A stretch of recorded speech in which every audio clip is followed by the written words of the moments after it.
It's 9 o'clock Central African time, and you know what that means. It's time for Media Monitor here on dstv channel 404. Welcome and good morning. I'm Sakina Kamwendo. And here's what we have in store for you this morning on the show. We'll take a look at the latest developments in Zimbabwe, and we ask whether Zimbabwe's revolutionary struggle icon Robert Mugabe will relinquish power willingly. And in sport, we'll try and find out why our national teams are not winning. That's Bafana Bafana, it's the box. But before we get into all of that, let's first take a look at the news at the top of the hour. Rifts between the African National Congress and its alliance partners were again exposed yesterday, with the South African Communist Party reiterating calls for President Jacob Zuma to step down or be recalled. SACP Deputy General Secretary Solly Mapaila apologized for supporting Zuma at the 2007 Polokwane conference. Mapaila was speaking at the Veterans National Consultative Conference held in Johannesburg.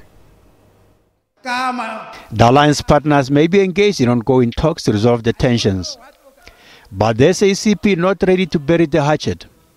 The party blamed President Zuma for presiding over a factional party and accuses him of failing to consult the ANC on major government decisions. He has donated our national sovereignty, our national independence, to a grouping of individuals, young boys, not even my age, perhaps my age group, Comrade President, who have now tricked him, and they are running our democratic state. They are taking decisions about who should be minister, who should be deputy ministers. SARS Commissioner Tom Moyane also not spared, blamed for an alleged rogue intelligence unit at the revenue services. The collusion with KPMG, it's a direct collusion with the leadership of SARS under Commissioner Moyane. And in doing so, they have protected criminal syndicates who are abusing our SARS system. The stalwarts all point to a failed ANC leadership. It is clear that at the core of our current problems lies the crisis of leadership. What kind of leadership is that which refuses to account for the defects in the political character of the organization? Though snapped by the ANC's NEC, the stalwarts are positive that the resolutions will help to reclaim their party. Muntlengani Dipoko, SABC News, Johannesburg. John Moody has been re-elected Democratic Alliance leader in Gauteng. He defeated Caleb Kachalia and now has the unenviable task of wresting Gauteng away from the African National Congress in the 2019 elections. A battleground of comrades, 1,300 delegates from all over Gauteng province have decided incumbent provincial leader John Moody believes in his knowledge of DA values. Yeah! And Caleb Kachalia thought he could get disgruntled supporters of liberation movements like himself to join the DA, but the boss believes the winner will also be Gauteng Premier come 2019. This Congress has been hard. It's been fought on many fronts, but there can only be one winner today, and that winner must be the DA, and whoever you vote for will lead us with those values, taking South Africa forward. Paying tribute to anti-apartheid activist Helen Suzman on what would have been her 100th birthday, Maimane called on all DA supporters to be as unrelenting as she was in their fight against corruption, even if it means they stand alone. He also took the opportunity to reiterate the DA stance on racism. Democrats, I recall the words of Utatu Nelson Mandela when he said he will oppose any form of domination, whether it's by black or white. We must be angry when 4 children are dying every day because of malnutrition, but we want to bail out SAA.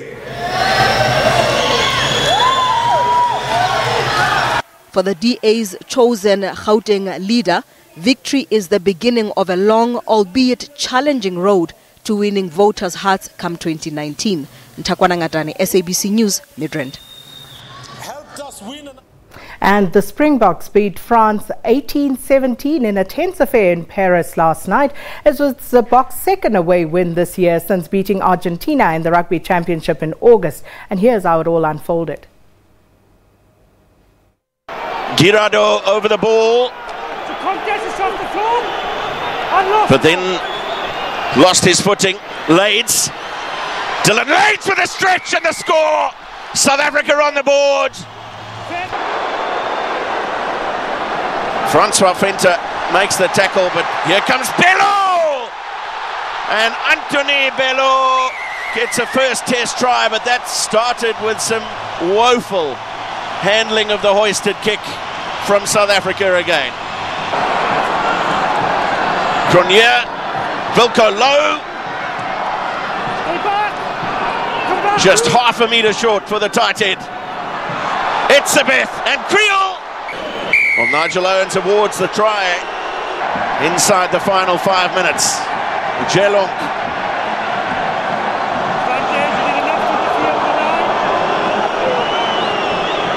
Penalty advantage being played to France here. And Cancorier still alive. Johan Houget. Serra. Try. Phew. And we'll talk more about that and of course the general performance of our national sporting teams later on with SABC Deputy Sports Editor Janet Witten later on in the show. But all of that and much more after the break as we take a look at what the Sunday papers are covering.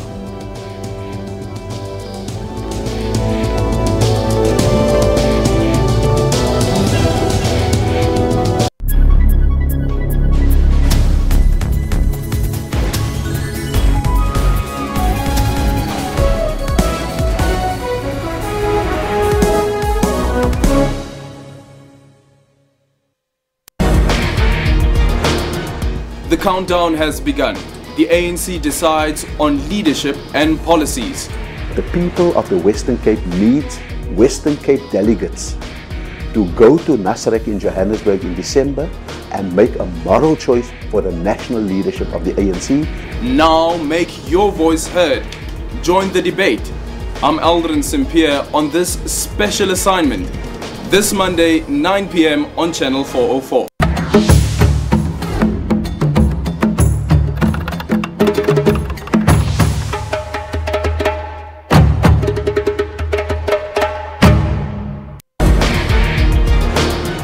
The countdown has begun. The ANC decides on leadership and policies. The people of the Western Cape need Western Cape delegates to go to Nasrec in Johannesburg in December and make a moral choice for the national leadership of the ANC. Now make your voice heard. Join the debate. I'm Aldrin Simpier on this special assignment. This Monday, 9 p.m. on Channel 404.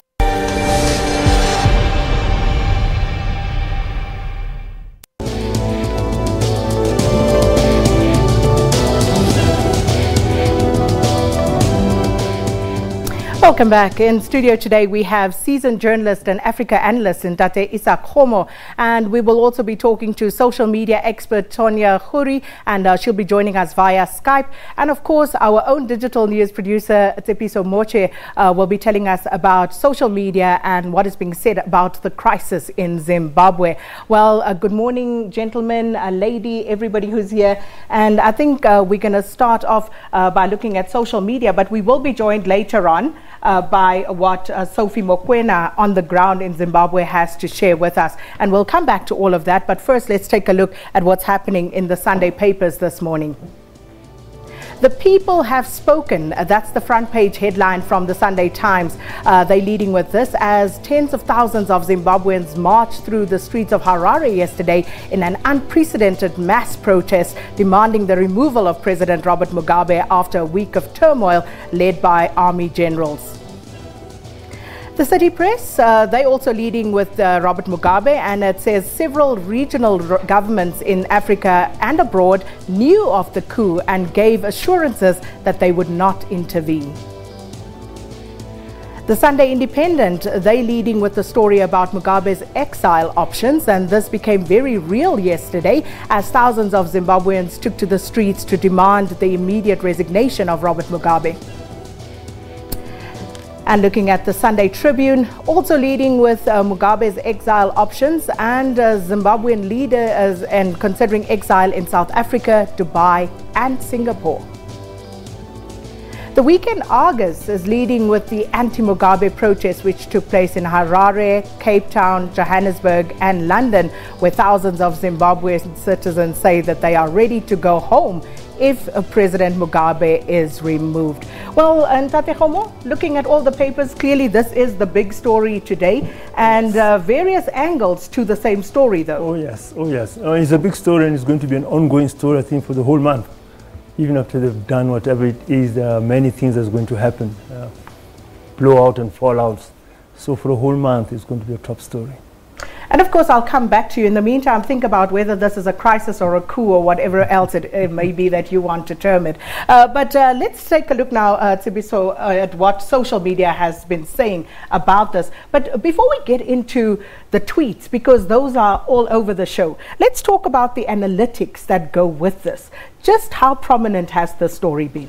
Sakina, this, the hashtag Zimbabwe, hashtag Mugabe, hashtag Harare was very big, not only in South Africa, also in other African countries. It was big, and by Wednesday, Sakina, it had the hashtag Zimbabwe had reached over 2 million with just over 629 impressions, and that goes to show, Sakina, how big this hashtag has been. This story, the enormity of the story and the focus in Zimbabwe, and also on Google Analytics. On Wednesday morning, when we looked at Google Analytics, the search latest news on Zimbabwe, it had reached over 200,000 Google search. Now that goes to, again, Sakina, to show how big this Zimbabwe story is, and people are also want to know what the latest news is, because the latest news on Google search was also among the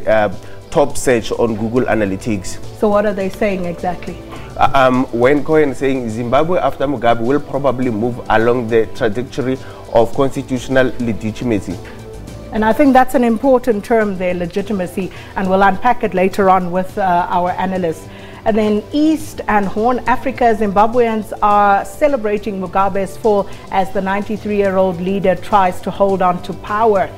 Now, Sakina, this one is interesting because it shows the peacefulness of the march, saying no looting, no burning or overturning of police vehicles, no burning or destruction of clinics, no targeting foreign-owned businesses, no violence. The Zimbabwe march. Now I understand when I hear that Zimbabwe has the highest literacy in Africa.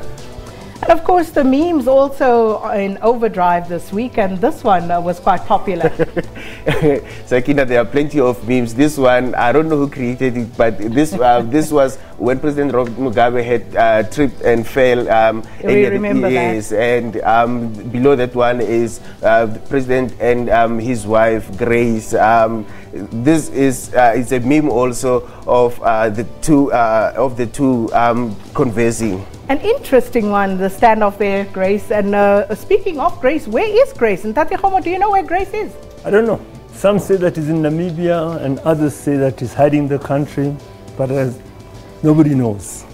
Well, perhaps she's in Namibia, so, you know, that country that Donald Trump invented. Who knows? She might be there. And other than that, you know, were there any other angles that we have to this particular story? It did, Sakina. Also, what we saw is that most tweets that were related to the story were from journalists based in Zimbabwe, not from the Zimbabweans themselves. We've seen a couple of tweets from prominent journalists, Trevor Ngube, Tula Sizwe Simelane, who are based in Zimbabwe. But interestingly, Zimbabweans themselves were not that big on social media. And I don't know whether that is a good or bad thing, but they were not big on social media. What we saw is that Zimbabweans who are in South Africa were the ones that were tweeting about events happening in Zimbabwe, as opposed to Zimbabweans in Zimbabwe tweeting about the events in Zimbabwe. Sakina. Very interesting. Tonya Khoury, of course, is also a media expert joining us via Skype. Tonya, thanks for speaking to us this morning. Well, as you've heard, you know, some of the impressions that were created, massive impressions on social media, this particular story. But what for you were the highlights? It was certainly an interesting week. We saw early this week how we woke up to the news, I think it was early hours of Monday morning, that Robert Mugabe and Grace Mugabe and the family was under house arrest. And the world went crazy, not only South Africa, but certainly this is an international story. Coming in at 51% of our social media conversation over the past week, South Africans did everything they could to search for news in Zimbabwe. There were a couple of things that certainly stood out for me. And the first was the lack of journalism coming out of Zimbabwe. I don't know if it's because the military took over the media houses in Zimbabwe or whether the journalists were scared to report. I'm not sure what the situation was exactly, but you'd see occasionally a story from Sky News or a story from CNN, and I wondered how much they paid for those stories because they were certainly in isolation. And then South African newsrooms struggled to report on the story. Even the lines with the people in Zimbabwe were very, very poor. So it left South Africans looking for information on social media, and that's really where we consumed the story this week. We certainly did, but I think some did better than others because I remember speaking to Effort Musekiwa, our SABC correspondent, earlier in the week, and he was on top of things. You know, he drove around Harare trying to get as much information as possible, which proved to actually be the problem, trying to verify that information, because that brings us to that juxtaposition between social media and journalism in its true form, because it's easy for someone to put a post out on social media. You don't have the responsibility to actually back it up and fact check it. But if you go out as the SABC, you need to be sure of the information that you're putting out. You're absolutely right, and I think that's what was the biggest stumbling block for journalism coming out of Zimbabwe this week.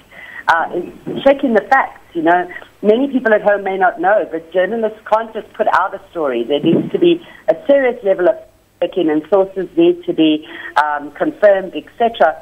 But in social media, of course, anybody becomes a journalist, and anybody can carry whatever story they like, which leads to a lot of fake news. I mean, one particular instance this week that can highlight that is the whereabouts of so-called Gucci Grace. Everybody was wondering where she was.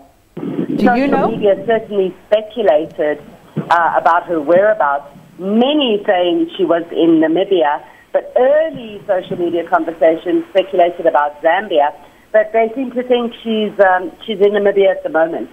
I think Donald is on to something, Tonya. She may be in Namibia. But you know, just staying with that for a moment, and the importance of the state broadcaster in Zimbabwe. And it is a state broadcaster. It isn't a public broadcaster like the SABC. So when they take over the function, the army of the state broadcaster, what does that mean? Because where do you draw that line between what is propaganda and what is polemic, for instance? Such a hard question, really. I think it was very apparent that once the military took over the newsroom in Zimbabwe that the news anticipated. You know, we saw the one news report where they said it wasn't a coup and that the family was safe, and that was about all. For days, we were left with just that, and I found it particularly frustrating, and it left me with nowhere else to go but to social media. And here's some top tips. I mean, from social media's perspective, we can identify what is fake and what is not by looking at how often the storyline is repeated with different images and different text. So it's not sharing the same fake news story over and over again, but many people reporting the same storyline. And that's about Zimbabwe, particularly yesterday. Streets were filled with Zimbabweans in celebration. And what struck me as the most poignant thing. Okay, Tanya, we seem to be losing that signal slightly, but Tanya is going to be back with us after the break. And Sophie Mokoena will be joining us from the ground in Harare as well. Can you check?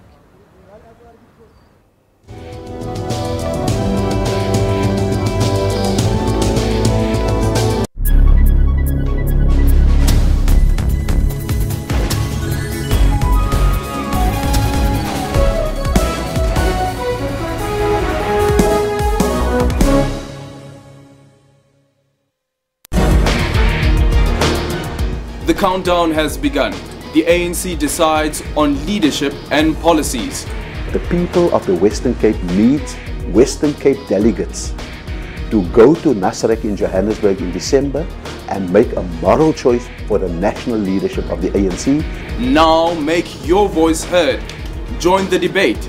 I'm Aldrin Simpier on this special assignment. This Monday, 9 p.m. on Channel 404. Show me a greater power on the whole continent of Africa. Show me a greater power anywhere. 6th of June 1918 was the establishment of our movement to maintain that. We need to do something about the educational upliftment of the Afrikaner, and we also need to do something about the economic upliftment of the Afrikaner. And that was the two main goals at that stage in 1918. The Broederbond never was a cultural organization. It was a state-capturing organization. It is, in fact... I like that term. It has captured the financial systems. It has captured the parastatals. It has captured cultural organizations. For all your constitutional and legal matters, tune into Rights and Recourse on Sundays between 2 and 3 Central African Time.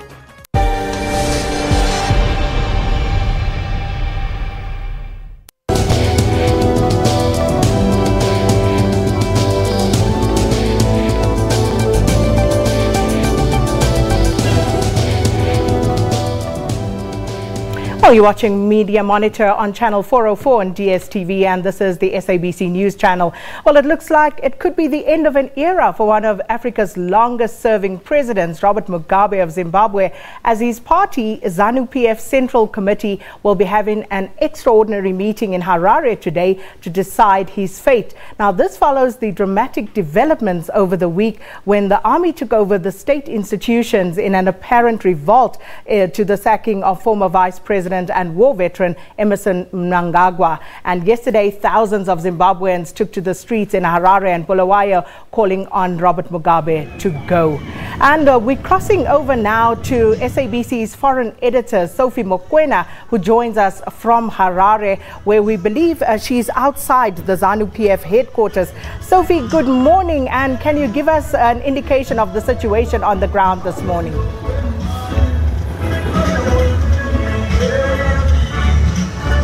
Good morning, Sakina. Good morning to the viewers. Yes, indeed, we're standing outside the ZANU-PF headquarters here in Harare, where we expect that the members of the Central Committee of the ZANU-PF will converge at this building behind me, where the fate of President Robert Mugabe will be decided. But what I want to show you is the newspapers here in Zimbabwe, all newspapers leading with the problems the country is facing, particularly the fate of President Robert Robert Mugabe. Newspapers saying that this morning he is going to meet the army generals, and at that meeting we expect an announcement later in terms of what needs to happen. Other newspapers saying it's a game over for Mugabe, but SABC was able to speak to ZANU-PF member, but also a Labour minister, Patrick Chawa, who is also a nephew to President Robert Mugabe, saying the game is not over and President Robert Mugabe is not going to step down. What we have learned, Sakina, is that the standoff intensified when President Mugabe wanted to remove the army chief, and also on the other hand, the army chief saying that President Mugabe is allowing Grace Mugabe to do as she wishes, but also to undermine the security establishment or the security cluster, particularly the army. Sophie, we understand that ZANU-PF met in the 10 regions yesterday. What was the outcome of that, and what does it mean for Robert Mugabe going forward? Yes, on Friday, 10 different regions met, not regions, but I can say the provinces, and they took a decision that President Robert Mugabe must go. Now, that resolution will be tabled here at the Central Committee meeting at 10 o'clock. And the Central Committee, the highest decision-making body, you know, similar to the SACP highest decision-making body, the Central Committee, in terms of the ruling party, the ANC, the NEC, the National Executive Committee, the highest decision-making body. We expect the Central Committee to come out with a resolution whether President Mugabe will remain in power or he is going to step down. But many people indicated that the 10 regions took a decision that he must step down, and therefore they are waiting for the Central Committee meeting to ratify that decision, and we expect an announcement later this afternoon. So has anything been said, Sophie, about the constitutionality vis-a-vis the legitimacy of what we are seeing unfold in Zimbabwe at the moment? It's very difficult, Sakina, but as you are aware, the army is trying very hard to ensure that they are not found wanting. It is for that reason they continue to call President Mugabe a head of state, but also their commander-in-chief. In other words, they recognize that currently there's no way they can say that there's a new administration until such time. Perhaps President Mugabe himself resign, or perhaps the party decide to recall him. But the reality is, will he accept the recall? We know what transpired in South Africa after the Polokwane conference, where the then former president was recalled, and he peacefully agreed to step down or to step aside because he said he was deployed by the party. That created a better environment for the ANC for removing him. But in this case, if the man who is currently at the helm of government is refusing to step down, it is going to be a problem. So, Ntate Khomo, listening to what Sophie is saying there, evidently we don't learn much from history because we seem to be repeating in Zimbabwe things that have gone before. These are sort of things that have happened in Egypt during the Arab Spring. Sophie invoking Polokwane there and what happened for the ANC. So, what did Zimbabwe learn from all of that? Well, I think each and every case has got its own unique situation, and you cannot actually take what happened one place into another place. And again, the Arab Spring and what happened last night are two different things. What happened last night was actually initiated by the same people who were trying to get Mugabe out. They called it, it was called by the veterans, and the army okayed it, but they told the people that if they get in the streets, they've got to stick within the constitution. No, that's not what the Arab Spring was all about. The Arab Spring actually came from the bottom. Again, we cannot compare the recalling of ex-President Thabo Mbeki with recalling of Mugabe, because the two national constitutions are different. Within the South African constitution, people vote for the party, and the party really sort of it deploys the president. So therefore, the party can recall the president. In the case of Zimbabwe, and Mugabe knows it very well, he's got his mandate directly from the elections, from the people. And nobody can disturb that. In fact, even the central committee of the party, they cannot do that. That's why it's been so stubborn. Yeah. But I think what is common in all three these instances is the desire to get rid of a particular leader. In this instance, it happens to be Robert Mugabe. But Sophie, we're also hearing that a deal had already been brokered for a transition post-Mugabe before the army actually took the action that they did earlier this week.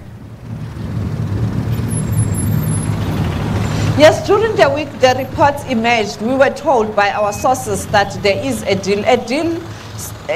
The proposal is that the fired Vice President, Emmerson Mnangagwa, must come back and become the president. You must have two vice presidents.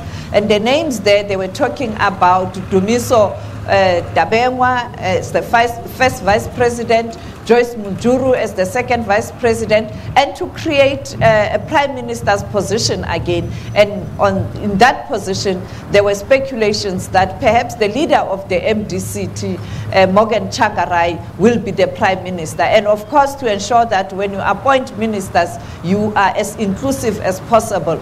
And secondly, cut down the number of ministers as a sign that this the interim government will be able to address the economic challenges, because the priority that was proposed by the army was that they must deal with the economic challenges because people are suffering. You saw the insert earlier on that we compiled last night when we went out to speak to people who were still demonstrating last night outside President Robert Mugabe's office, that the main challenge here is poverty, unemployment, and people are saying we don't care who becomes the president as long as the person who's going to be in power is going to address the economic challenges. Zimbabweans have suffered for too long. It's not about individuals, it's about the interest of the nation, and the nation is suffering.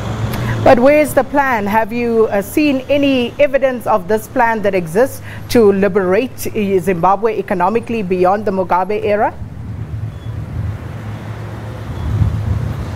There's no Marshall Plan in terms of the economic liberation. You know that, I think, because it has been started by the ZANU-PF government, you know, the indigenous policy, indigenization policy, and also the policy where they are trying to ensure that they return the land back to many Zimbabweans. But those policies have created problems for this nation, and perhaps the new administration, the hope is that they will come up with a program that will address the challenges of Zimbabwe, but also to ensure that it doesn't affect the investors.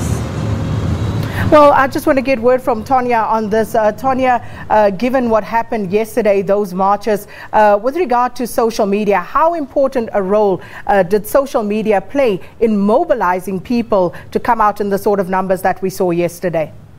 I think many will remember the hashtag #ThisFlag, where the entire nation got to its feet. And we're seeing exactly the same thing today. In fact, as I'm watching the images on television, I've got newsflash. The country, the level of non-violence, nobody's been hurt as far as I know. There's been no deaths, there's been no injuries, but the entire nation is on the street, and that is due to social media rallying the masses. Amazing. Well, we'll come back and we'll talk more about all of this. And of course, also looking at the intervention of your regional bodies, SADC, the AU and others, as we find out more about the developments in Zimbabwe. And we'll do that after this break.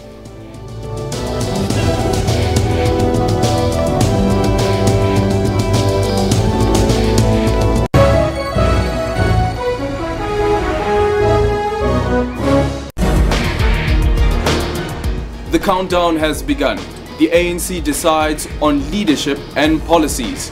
The people of the Western Cape need Western Cape delegates to go to Nasrec in Johannesburg in December and make a moral choice for the national leadership of the ANC. Now make your voice heard. Join the debate. I'm Aldrin Simpier on this special assignment. This Monday, 9 p.m. on Channel 404.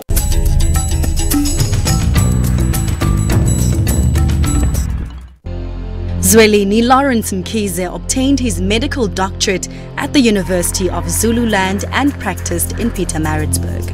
Former MEC of Health, MEC for Finance and Economic Development in KwaZulu-Natal, former Premier of KwaZulu-Natal from 2009 to 2013. He initiated Operation Sukuma Sakhe, the One Home, One Garden program, which was adopted nationwide by government. Dr. Zweli Mkhize served as the Chancellor of the University of KwaZulu-Natal until 2017. Using the advantage of knowledge and information to promote positive change in society at large. He is the current Treasurer General of the African National Congress. Out of the economy, we believe that our economy needs to deliver for us three things. One, there must be growth. Two, there must be jobs, job creation. Three, there must be radical economic transformation. And only a united African National Congress will be able to deliver on those where there's a undivided focus on the issue which is most topical and most relevant for this epoch, and that is the economic transformation in our country. Dr. Zweli Mkhize stands for unity.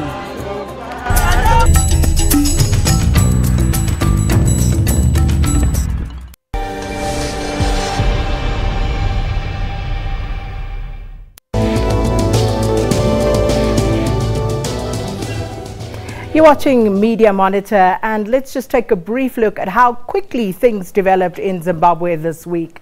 Now, it started with the Army Commander General Constantino Chiwenga calling a press conference on Monday, lamenting the state of affairs in the ruling party. On Wednesday, the army took over the Zimbabwe Broadcasting Corporation and announced their intentions. The same Wednesday, the ZANU-PF Youth League, who had earlier scoffed at Chiwenga, issued an apology via the state broadcaster. And on Friday, the Zimbabwe war veterans also weighed in on the matter, issuing threats to Robert Mugabe and his supporters, and that has brought us to the developments that we are talking about at this point. Well, just a final word there to Tonya Kuri, our social media expert this morning. Tonya, in terms of this story and how big it has been, it hasn't just been a Zimbabwean or an African story. This has been a big story worldwide. Absolutely. I mean, in South Africa alone, over 52% of our social media conversation this week is focused on Zimbabwe, dwarfing any other big news story like the Rugby World Cup bid. Didn't even make a dent. But internationally, and this was something that astonished me, it is an enormous story, coming in at 14% of our international reporting across the world. That's over 100 countries. Making it almost the size of the Russian election hacks in the US and almost the size of the Hollywood sex scandal we've seen doing its round, certainly bigger than the North Korea crisis. It's a huge story. Tonya Kuri, thanks for your time this morning. Social media expert Tonya Kuri speaking to us via Skype.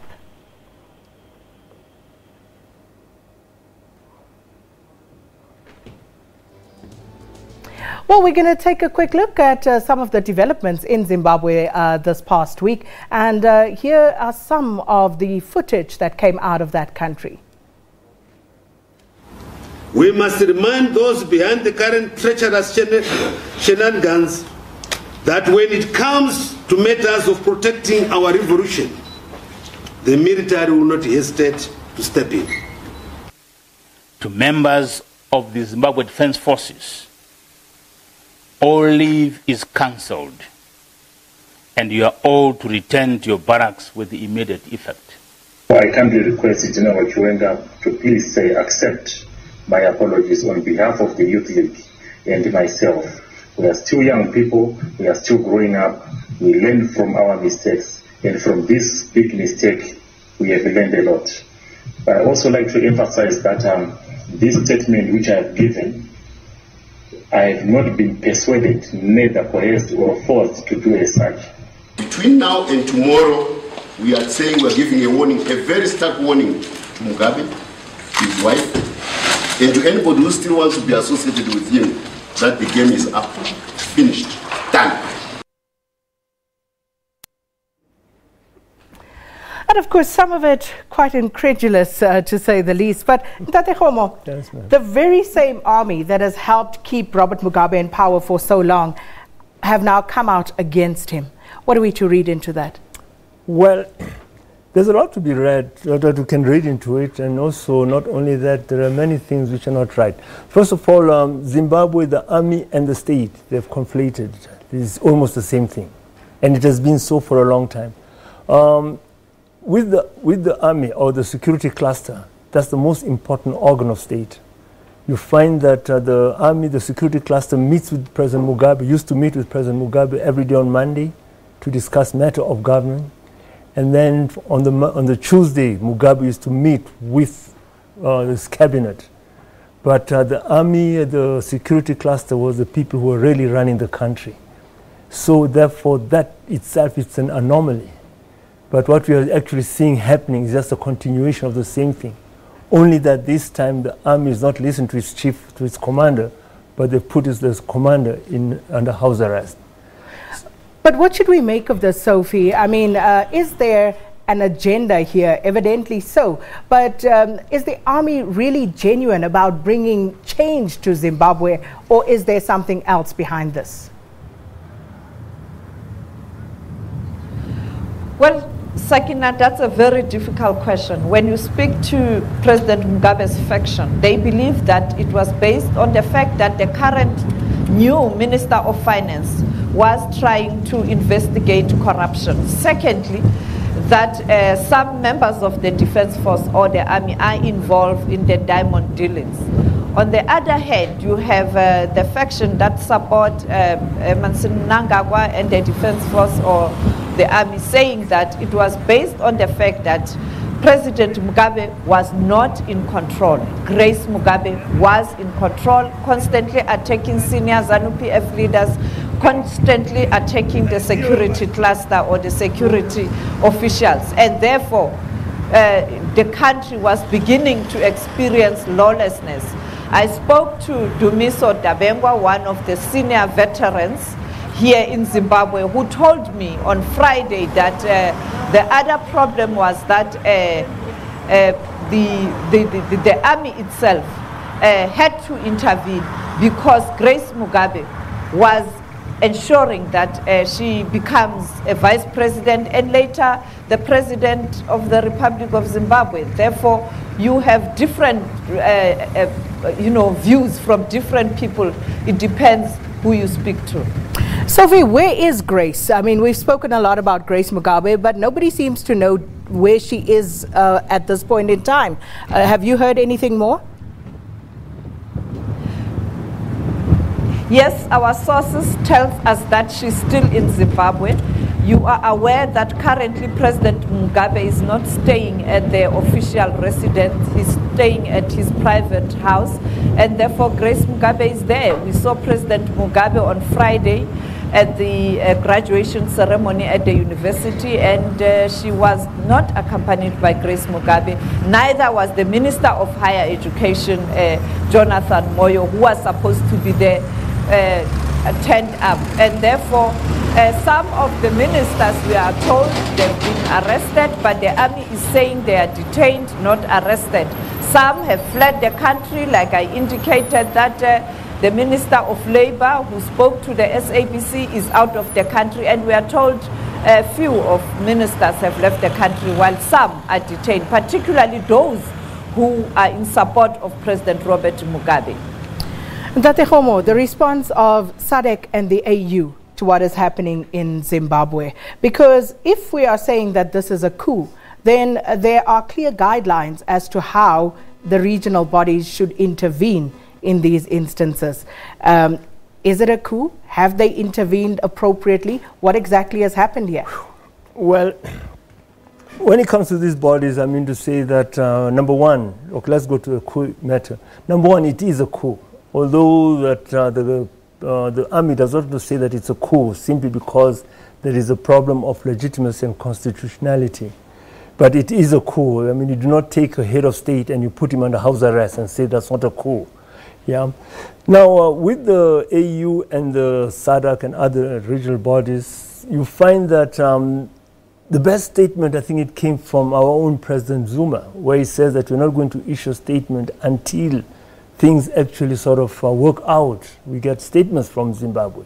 SADC has not said anything, although they've actually sort of highlighted that the AU, according to AU principles, and they do not recognize coups, or illegal overthrow of elected presidents. So now there is that element. But I think these are just words. Because if you want to go in deeper into the situation that's unfolding in Zimbabwe, this thing has been a long time coming. What we see happening, it was talked about way back in December 2016.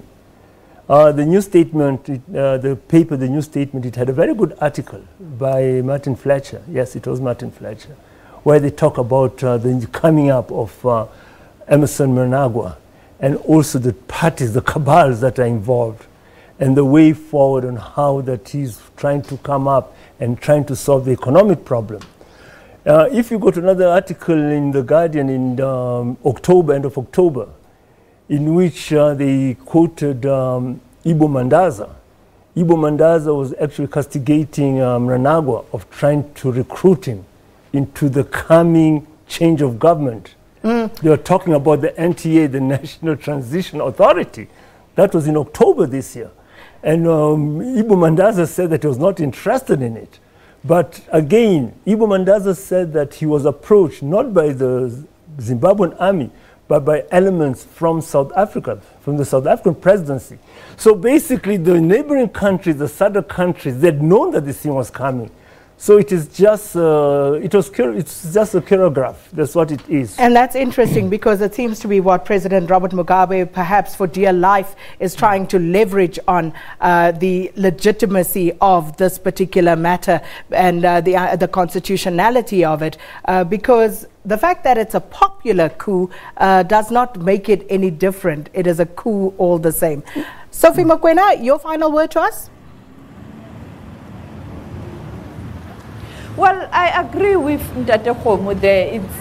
It's a coup, but unfortunately, currently, we don't know who is the leader who has taken over. And like you are saying, President Mugabe is a very shrewd politician. He's a veteran politician.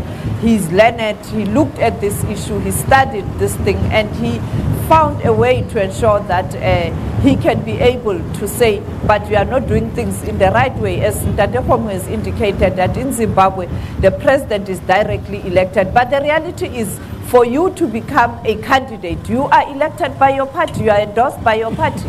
And if you are not serving the party and the nation well, the people have a right to express their views. The last thing I want to say is that I think on Monday, President Jacob Zuma will be meeting his counterpart in Angola. You know that the organ on issues that are related to peace and politics in the SADC region will have to really look at this issue. We saw the meeting of the SADC Troika in Botswana taking a resolution that there be a special meeting of SADC, of heads of state, to discuss Zimbabwe. And President Zuma has started the consultation. He will be in Angola tomorrow to speak to his counterpart in Angola. Angola is the chair of that organ. And we'll bring you the developments in Angola. Our crew will be there, and we are here on the ground, and we'll continue to try and find out exactly what's happening here in Zimbabwe and what's likely to happen. But you are right, this thing, you know, we'll leave it there, Sophie. I spoke to Morning Live this week that we'll leave it there for now. As you say, you will keep us updated and abreast of developments there. And thanks to Sophie Mokoena, who is our foreign editor here at the SABC, talking to us from outside the ZANU-PF headquarters in Harare in Zimbabwe. We'll take a break. When we come back, we'll shift gear and talk about our sports teams and why it is that we perform so dismally.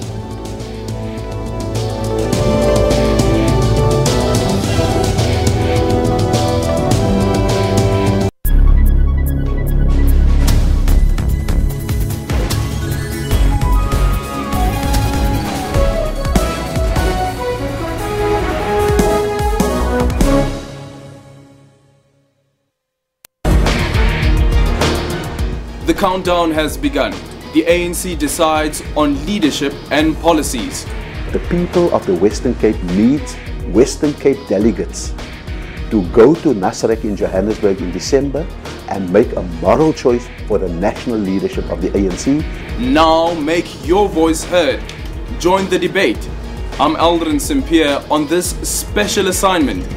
This Monday, 9 p.m. on Channel 404.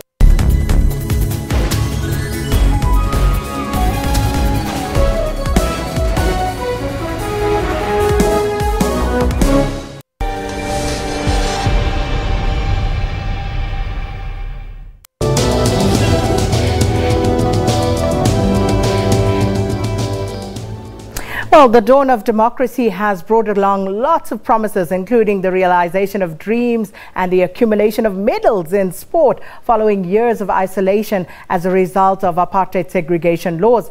For instance, just a year into the new dispensation in South Africa in 1995, the Springbok rugby team united the nation when it won the Rugby World Cup at its first attempt, a feat repeated in 2007.